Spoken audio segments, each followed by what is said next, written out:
Bismillah ve salatu ve selamu ala Resulillah ve ala alihi ve sahbihi ve min vala. Celaleddin Suyuti rahmetullahi aleyhinin Halifler Tarihi namlı kitabıda biz Abbasilarning 27-ci xalifasi Abulqasim Xonniki hayatı bilan tanışıp chiqayotgan ve shundaqla bu davrda bo'lgan eng muhim voqealiklarni tanishtirib o'tgan.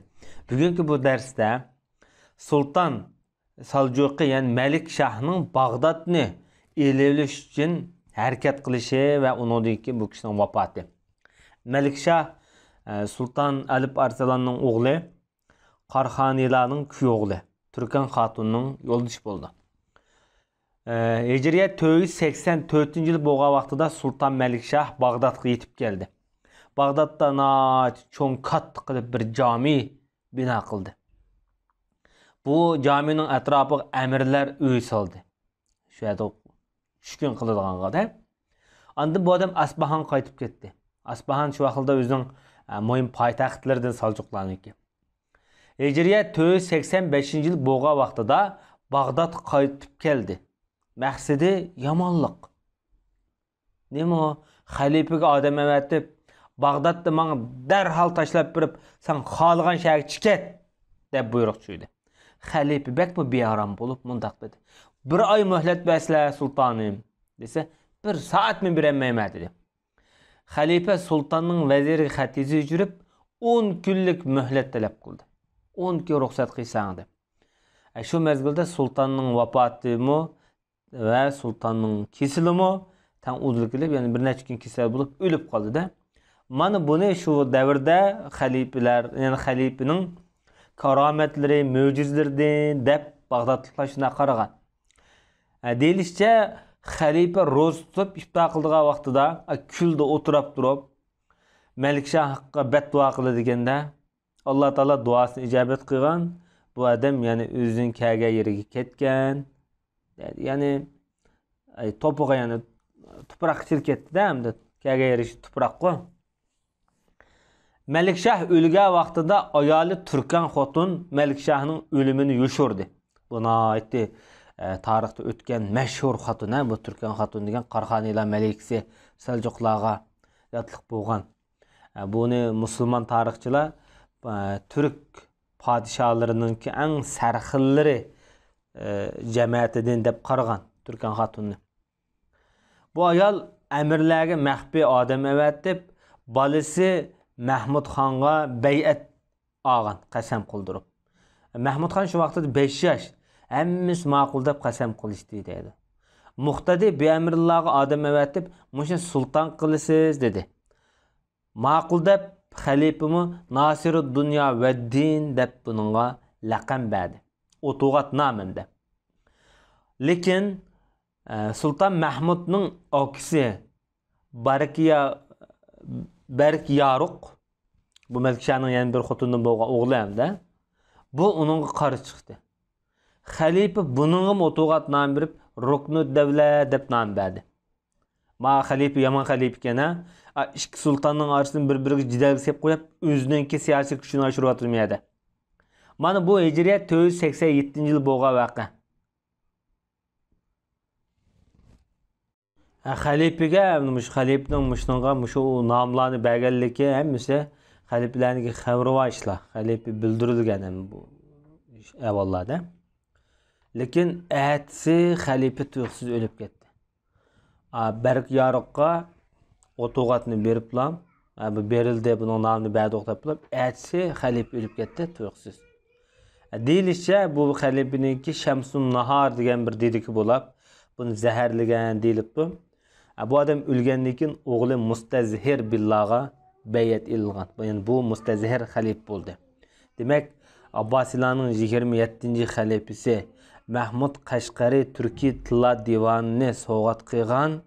Türkiy Tillar Divanining hozir qadar bizga yetishida mush xalifaning kutubxonasidagi ko'chirilgan, tarqalgan nusxalar tufaylidan hozir qadar Türkiy Tillar Divani bizga yetib kelganda bu ulug' xalifa dunyodan ketdi. Hamda bu odamniki davrda o'lib ketgan mashhur shaxslardan bir necha kishini bayon qilib o'tamiz. Cümleden Abdülqahir Jorjani degan kishi. Bu zat nəhayət büyük əllamələrdən Hicriyet 400-cü ili tug'ilib, Hicriyet 471-ci ili ölüp ketken. Yani undaqda bu miladiye 1078 yıla doğru keldi. Abdülkahir Jurjani rahmetullahi aleyh öz devirdeki kalamşunas, nahvi, grammatikşunas ulamalardan. Bu Xorasandagi Jorjanda tug'ilgan, o'zininki kelib chiqishini ayt kambag'al bir oilalardan. Ammo ilmni yaxshi ko'rganligi tufaylidan kitobga bo'lgan intilishi va adabiyot, grammatikaga munosabatli kitoblarni ko'p o'qish jihatda bu odam keyingi davrda ko'zi ko'rinib, bu balog'at ilminiki asoschisi deb sanalgan. Undaqda bu odamniki shu hozirgi arab adabiyotidagi masalan balog'at ilminiki kelib chiqishida ulsag'an buyuklardan deyishga bo'ladi. Bizim vatanda avomil deb bir kitob bo'ladigan o'qilgan. Shuningda ismi chiqadigan Jurjani shu bo'lsa kerak. Bu odamniki shu Asrarul Balag'a degan kitobi nihoyatda mashhur. Undan boshqa Dalailul I'jaz degan kitoblar bor. Mana shu Qur'oni Karimniki mo'jizaviy taraflarini bayon qilib o'tgan kitoblarniki biri. Ondan başka yana bir büyüklerden bu devirde ölüp ketken Ebu Valid el-Baci degan kishi. Bu kishiniki ismi Sulayman ibn Halab nomli meşhur. Hicriye 3. yılı tug'ilib, Hicriye 74. yılı ölüp ketken. Undaqda bu miladiye 1082 yılı to'g'ri keldi. O'zi Maliki mezhebde yetilgan nayet zor bir faqih, muhaddis, qozi hem Endonus'taki büyük şairi. Bu adamniki turli nurg'un yaxshi kitoblar var. Bu adamniki bo'libmi shu o'g'liga yozgan bir kitobi var, o'g'liga atab. Bu kitabı nihayet pek meşhur. Balı terbiyeleş noktası elip etkiğe vaxtıda şu kitabını okuş tegişlik ve paydanışlık tegişlik bir kıymeti var deyişki oldu. Bu adamın şu Maliki mezhepke koşkan töhfüsüne ait köp. İmam Malik rahmetullahi aleyhinki Muvatta namlı kitap karta bu adam köp şerilerini, köp tədqiqatlarını elip bağan, usul fıkhi ilimlerine ait köp kitaplarını yazgan bu adam. Bu adam hem de şu Endülüs'te yaşayan bolsunmu, O'rta Sharqqa şu Damashq, Mekke, Medine qatorliq şu diyarlarga kelib, müşahidi ilim o'rganib, Endülüs'ga qaytib ketib, Endülüs'ta o'ziniki şu O'rta Sharqda o'rgangan ilmlarni shu yerda o'rgatgan. Bu adamning masalan Ibn Abdulbar degan ulamo shu adamniki shogird bo'ladi. Bu kishiniki tarjimali boshda o'tgan go. Demak, hozirgi Ispaniyadagi arab islom madaniyatining gullanishiga zor asas sağan büyüklerden deyishga bo'ladi. Ondan başka bu davrda ölüp ketken büyük allamilerden Şeyh Ebu İshaq Şirazi degan kishi. Ebu İshaq Şirazi'nin asli ismi İbrahim ibn Ali Şirazi deymiz. Öz davrdagi Şafii mezhebiniki büyük ustazi. Çünkü Şafii mezhebiniki aynı davrdagi büyük peshvolardan sanılgan büyük bir faqih. Bu adam Hicriye 393 yılı Peyruz Abad deydigan yurtda tug'ilgan, Xorasan tarafda. Bag'dodda Hicriye 476 yılı bu adam ölüp ketken. Aynı vaqtida bu adam Feyruz Abadda şu yerda o'qib, keyin Basra, Bag'dodlarga kelib, şu yerda ilm o'rganib, Nizamul Mulk bu adamga shu Nizamiya madrasasini qurib, mush adamni mudarris qilgan, bosh mudir. Bu adamning qanoatchanligi, zoidligida shu davrda mana ulgu bo'lgan masalalar boshqalarga tamsil sifatida bayon qilingan adam. Demek Nizamul Mulk madrasasininki asas ulni mush adam tikilgan deyishga bo'ladi. Demek bundan Nizamul Mulkmi maktabga qanday adamni qo'yishni o'zini hayotda yaxshi tanlab qo'ygan deyishga bo'ladi. Qalbi pokiz adam bo'lmasa bunda ommaviy ishlarda buniki zeni cho'qim millatga mo vatanga mo bo'ladi. Qalb masalasi hayotda pek muhim bu jihatda. Bu adamniki mesela El-Lumah fi Usul Fiqh Tabaqatul Fuqaha namlı kitaplar var. Bundan başka bu adamniki kitaplar bana ait köp. Bu adamniki zayid o'tganligi haqida o'ziki shogirdlari gap qilib turib, faqir miskinlarga munosabat munoat, yaxshi niyatlar bilan har qanday ishlarni Xudoga bog'lab turib, mushtaq gap qiladigan, haqni maqsad qiladigan, har qanday bir narsa yozsa, masalan, namoz o'qitib, unda yozadigan mundaq bir adam edi. Shunlashqa bu adamniki kitoblari Sharq va G'arbdan aytib ko'p taralgan deb sifatlangan. Bu adamniki amaliy hayotini taxmi ko'p tonish uchun biz boshqa kitoblarga murojaat qilsak taxmi yaxshi deb o'ylayman. Undan boshqa bu davrda o'lib ketgan buyuk allamilardan A'lam Axunum namı bilan məşhur bolğan şu dövrdəki böyük bir grammatikaşünas. Bu adamdakı ismi A'lam Şentemri deb atalğan. Hicret 10-cu ildə doğulub, Hicret 176-cı ildə. Ondaqda miladi 1084-cü ildə doğru keldi. Şu paytda ölüb ketgan. İsmi Yusuf ibn Süleyman degan nam bilan. Özü Andalusluq. Andalusluq. Bu adamdan demiş A'lam Axunum deymesek ədəbiyyatqa, til şunaslıqda öz dövrdə vayığı yetken. Bu adam şu Məğribninki Şentemeriye degan bir yesi tolup Qurtabaga ketkende. Şuna bu adamni Şentemeri deb ataymiz. Bu adam hazır İşbirliyada, İspaniyada ölüp ketken. Xoş. Bu adamninki nurgun kitapları var. Muş ədəbiyyat sahasida tonulğan. Ama Şentemeriye degan yezdi Məğribdə emas, Andalusniki Qərbidəki bir joy. Yani İşbirliği tarafı, yani Portugaliya tarafı bilen şu İşbirliği aralıqdaki deniz sahiliga to'g'ri keladigan bir joyda deb shundoq deyilibdi. Demak bu odam bo'lmuş Andalusniki islom adabiyatiga, islom madaniyatiga nihoyat zo'r to'hfa qo'shgan buyuk allomalardan deyishga bo'ladigan buyuklar. Ondan başqa bu davrda o'lib ketgan buyuklardan Ibn Sabbagh degan buyuk ulamo. Bu odamniki Şamil nomli kitobi var. Shu kitob bilan nihoyat mashhur. Bu kishimi Şafi mezhebniki büyük ulamolardan. Aynı davrda Iroqniki mashhur faqihsi deb atalgan, ko'zi ko'ringan büyük bir faqih. Bu kishiniki shu bayatdan degandek Şamil al-Fiqh degan kitobi var. Şamil fil-Fiqh. Bu Şafi mezhebniki büyük bir kitap deb sanaladi. Ondan başqa Al-Udda fi usulul fiqh nomli kitoblarım var. Demak, Şafi mezheb jihatda to'hfa qo'shgan buyuklardan. Bu davrda ölüp ketgan yani bir büyük ulama El-Mutevelli degan kishi. Mutevelli'ninki ismi Abu Said Mutevelli Nishapuri deymiz. Nishapurdan. Bu öz davrdagi munozirga usta. Şafi mezhebining büyük faqihlardan islom falsafasi deb atılayotgan usul fiqh ilmida mashhur yetilgan büyük bir ulama. Bu adam Nishapurda Hicret 126-yillarda tug'ilib, Buxoroda o'qib, Merve Jahan Türkmenistan'da da hazır mesela. Ondan başqa nurgun diyarlarda o'qib, Bag'dodniki Nizamiye medresesida bu adam keyingi mezgilda Abu Saq Shirazi o'lib ketgandan keyin shu yerda o'qituvchi bo'lgan. Bu adamniki Al-Ghunya fi Usuluddin nomli kitoblari bor. Bu adamniki undaqda shu Bag'doddagi Nizamiye medresesiniki o'lni tikligan, shu maktabni gullandirgan hayoti. Nurgun asarlarni yozgan deyishga bo'ladi. Bu adamniki Tatimmetul İbane namlı kitabı bilen bek meşhurluğu hatırlangan. Demek Şafi mezhepte hali köp eserlerini kaldırgan büyüklerden.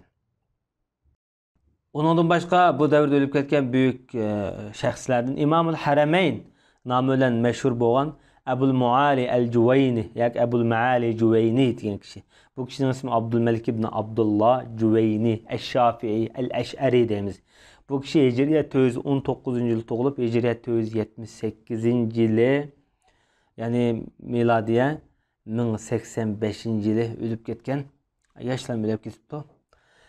Bu adamın öz dövründeki Şafi mezhebindeki büyük kalamşunas, usuli faqihlerden. Bu Nishapur'daki Cüveyn degan yezdi tug'ilgan. Şuna bu adamni Cüveyni deymiz. Bu adam Bag'dodlarga berib, Mekke'lerde 4 yil tug'ilgan ki Medine'lerde turib, shu yerda dars o'qitib, fatvo berib, şuna bu adamni ikki haramning imomi deb nom berilganda, haramga uzun mezgil ikki haramda dars o'tgan. O vaqtda hamda haram hozirgidek emas. Kimning talanti bo'lsa, ilmi bo'lsa, shu xalqqa adam so'zlay oladi, degi gap qila oladi, asar yoza oladi. O'xshamaydigan talablar. Bu Nizamul Mulk hamda mushadamiga ayrim Nishapurdagi Nizamiye medresesini mushadamiga seppagan. Bu yerga nihoyat cho'ng ulamolik qiladigan sorun. Bu hem undaqda şu İmam G'azalininki büyük ustozlardan. Bu adamniki dadisimi bak taqvo nihoyat zoid o'tgan büyük ulamo Abdullah ibn Yusuf degan dadisi bo'ladi. Nishapurninki büyük ulamolardan dadisining nurg'un kitoblari bor. Ba'zi rivoyatlar deyishicha payg'ambarlik hamda tugdi agar payg'ambarlik kelsa mushu G'azalining nima Juvaynining dadisi Abdullah ibn Yusuf bo'lib qolarmikin degan. Ya'ni payg'ambarlarga yaqin axloqlar bilan o'xshash axloqlar bilan axloqlangan büyük sifatli kishilardan. Bu bek aşırı etilgan sifatlar bo'lishi mumkin, lekin bu odamniki bu kelime bu odamning naqadar bir büyük insan ekanligini ta'riflaydi. O'g'limi yana shunday yetilgan dadasining ta'sirida. Dad söylep ketken vaqtida tig'i bu adam tig'i 20 yaşken, 20 yaşkan tig'i bağmıgan. Dad söylep ketkendan keyin shu dadasininki ders o'tigan maktabidlam Shafiy mazhabini shu yerda o'rgatib qilgan. Ammo bu odamninki shu ashariy aqidasini voyaga yetkazib, qo'g'dab, shuni mudofaa qilib, ashariy mazhabni asos qilgan ahvol ostida nurg'un kitoblarni yozib chiqqan. Shu G'azalining G'azali bo'lishida birinci Allah ondan kalsa İmam-ı Cüveyni'ninki büyük tesir var. Bu adamın qo'llashi, G'azali'ninki her taraftan tercihçılığı, ihlası degandek hamda. Xo'sh, hatta şu Mescid-i Haram Mekke'de namazlarda imam bo'lgan, ders o'rgatgan, shu haramning atrofidagi odamlar qo'ygan Imomul Haramayn deb bu odamni. Uning ustiga bu odam shu tasavvuf ilmi bilan munoyati ko'p shug'ullangan, shunlashqa G'azalininki keyingi mezgilda tasavvuf tariqatini tanlashda Juvaynininki buningda ta'sir bor deyishga bo'ladi. Bu İmam Juvaynininki, İmam G'azalininki bu davrlari islom dunyosidagi eng gullangan, madaniyatda, ilm, ma'rifatda voyaga yetgan davrlar deyishga bo'ladi. Bu odamninki mashhur asarlarida Nihoyatul Matlab, Fidarayatul Mazhab degan kitobi bor. Hozir 20 qism qilib besildi, tahqiqlanib. Bu kitabın ayeti bir büyük eserlerden biri. Bu adamdaki Verkat namlı kitabı pek meşhur. Bu Verkat diyen kitap şu usul fıkhi hakkında yazılgan Burhan diyen kitaplarım var. Bu lapın Verkat pek meşhur. Adır kadar mesela Ezher'li bolsun, Saudi'deki çoğun camilerde, mekteplarda bolsun. Şu Verkat asas cihetten kitap ders kılınıp ötüdü. Ondan başka bu adamınki büyük kitaplardan El-Akidatun Nizamiye fil Erkanil İslamiye degan kitabı var. Hem de şer'i siyaset ilmi münasebet kitaplardan Gıyasul Umam fi Teyassi Zulem degan kitabı. Bu kitabı nayet meşhur, okuş tegishlik büyük bir kitap deyishga bo'ladi. Bu adam şu 59 yaşga kirgan vaqtida nayet bir ig'ir kasalga duchor bo'lib, shu kasalninki tufaylidan o'lib ketgan vaqti 59 yaş. Allah rahmet qilsin İmam Juvayniga, islom medeniyet için zor töhbelerini gösterken, onun başka İmam G'azali'dek büyük bir ustazını terbiyelep kaldırgan büyük allame. Ondan başka bu devirde ölüp ketken büyüklerden Hanefi mezhebindeki büyük ulemalardan Damagani degan kişi. Damagani'ninki ismi Muhammed ibn Ali, kunyasi Abu Abdullah Damagani deymiz. Bu kişi Damgan degan yer tug'ilgan, Afg'onistonda deymi. Bu kişi Hicri 398 yılı tug'ilib shu Damgan, yani Afg'onistonda o'qib, keyingi mezgilda Bag'dodga kelgan, Bag'dodning ulamalarida o'qigan, o'zini ayt kamtar, aqlini aytdi, komil bo'lgan büyüklerning biri. Hanefi mezhebda bu adam shu davrda ko'zi ko'ringan Hanefi mezhebiniki büyük peshvosi ayni vaqtida. Demak bu adamniki o'g'li Abu Hasan Damagani, ochisining bolasi Abu Muhammad Damagani deymiz. Bularmış mezheplermiş ilimlerden huzurlangan, yetilgen. Demek bu adamni Hanefi mezhebiniki büyük asasçılardan, töhbkarlardan deyishga bo'ladi. İbaretler sözlerine ait fasahatlik, ondan başka sözlerine ait şiirin. Ama lekin şu kambag'al yaşagan da bu adam.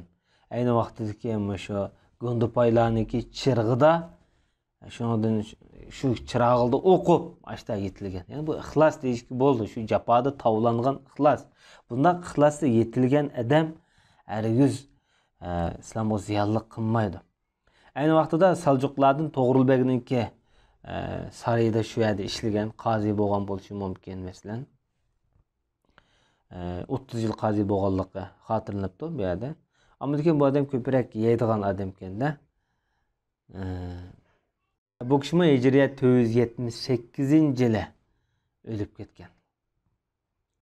Bu odamning qabrisi hozir shu Iroqda o'lib ketgan. Iroqda şu İmam Ebu Hanife'ninki qabrisiga yaqin qo'yilgan. Lekin balkim shu Hanefi mezhebiniki tarafdorlari qilgan bo'lishi mumkin. Alloh rahmat qilsin bu buyukligiga. Bu davrda o'lib ketgan yana bir buyuk kishilardan Al-Mujashi degan Ibn Fazzal degan kishi. Bu kishining ismi Ali ibn Fazzal Abul Hasan nomi bilan mashhur. Bu kishi Hijriyat 479-yili o'lib ketgan. O'zi 5. asrda o'tgan büyük şair, lug'atshunos, musulmon ilm oldi. O'zi Qayravonda tug'ilgan, keyin bu sharq tarafga hozirgi Iroq, Paris, Xuroson diyorlarida turib, keyingi mezgilda Bag'dodda Nizomul Mulk bilan munosabat o'rnatib, shu Nizomul Mulkning zamonasida bo'lsa kerak. Shu davrda o'lib ketgan. Bu odamning munoyati nurg'un kitoblari bor deyishga bo'ladi. Xo'sh, bu odamda mı İmamul Haramaynning ta'siri bor. Chunki İmamul Haramayn bilan uchrashgan, ta'siriga uchragan bu odam. Bu odamniki bakrak ko'zi ko'ringan taraflari, shu arab tili, grammatikasi, sarf, tarix, tafsir ilmlarida, shariat ilmlarida xili ko'zi ko'ringanligi xotirlangan. Bu odamniki büyük eserlerden Ma'ariful Adab, İksiruz Zahab fi Sanaetin Nahv vel Adab qatarlıq, An-Nukat fil Kur'an qatarlıq kitapları var. Duval fit Tarix namlıq bir kitabı 35 tomluq. Hazırımda baham yok mu uqmaymiz. Mühimi bu kişinin təsiri nəhayətli köp büyüklerdi. Yani birisi Hanifilerinin büyük ustazı İmam Bezdevi. İmam Bezdevi'nin asli ismi Ali ibn Muhammed el-Bezdevi. Bunu Ebul Hasan Bezdevi deyimiz. Bu kişi Hicriye 900 yıl doğup Hicriye 982 yıl, yani miladiye 1089 yıl ölüp ketken. Hanifi mezhebinki büyük közü görüngen usuli fakihlerden. Bu adam Bezde dediğin bir yer var. Hazırkı şu İran'da. İran'ın nesep tarafı da. Şu yurtta tuğulgan. Şunlaşka bu adamını Bezdevi deyimiz. Bu adamınki ilim egelligen tarafı Samarqand okugan. Şunlaşka Hanifi mezhepte bek meşhur bolgan bu adam. Öz devirdeki Hanifi mezheplerindeki büyük hafizlerden. Bu adamni Abul Usur, yani qiyin deb sifatlaydigan. Nimishqa deganda kitoblarni qiyin. Hozir qadar İmam Bezdevi'ninki kitoblar bek qiyin mesela. Bu adamniki mesela nurg'un kitoblari var, hozir qadar o'qilayotgan. Mesela Mebsut namlı kitap var da, mesela Hanifi mezhepte. Muş kitap, muş adamniki kitap. Mesela Usul Fıkıh hakkında kitabı var, mesela Usul Bezdevi'ninki. Muş kitapları nihayetinde meşhur, mesela bu adamniki. Bu adam hem de şu Samarqand'da ölüp gidip, Samarqand'da kabirsi hazırmış şu adam. Bu adamdan yani bir inisi varken Ebul Yusur kunyası bilen de onu kolay diyeydi ki mani ters dedi ki. Çünkü inisi kitap yazırken nihayet ibaretleri asan. Ma Bezdevi kitap yazırken ibaretlerine ait ters. Şuna bunu qiyin Ebul Usur deb da atalgan. Xo'sh, shuna qilib biz bugünkü büyük Mavra Nehir bolsun, Xurasan bolsun, Bag'dod bolsun, şu devirdeki yaşayan, şu diyarlarda yaşayan büyüklerdeki hayatıyla tanışıp çıktık. Biz keyingi dersimiz Abbasilerin 28. sultanı ile tanışıp çıkıyoruz. Ve sallallahu ala nebiyyina Muhammed ve ala alihi ve sahbihi ecma'in.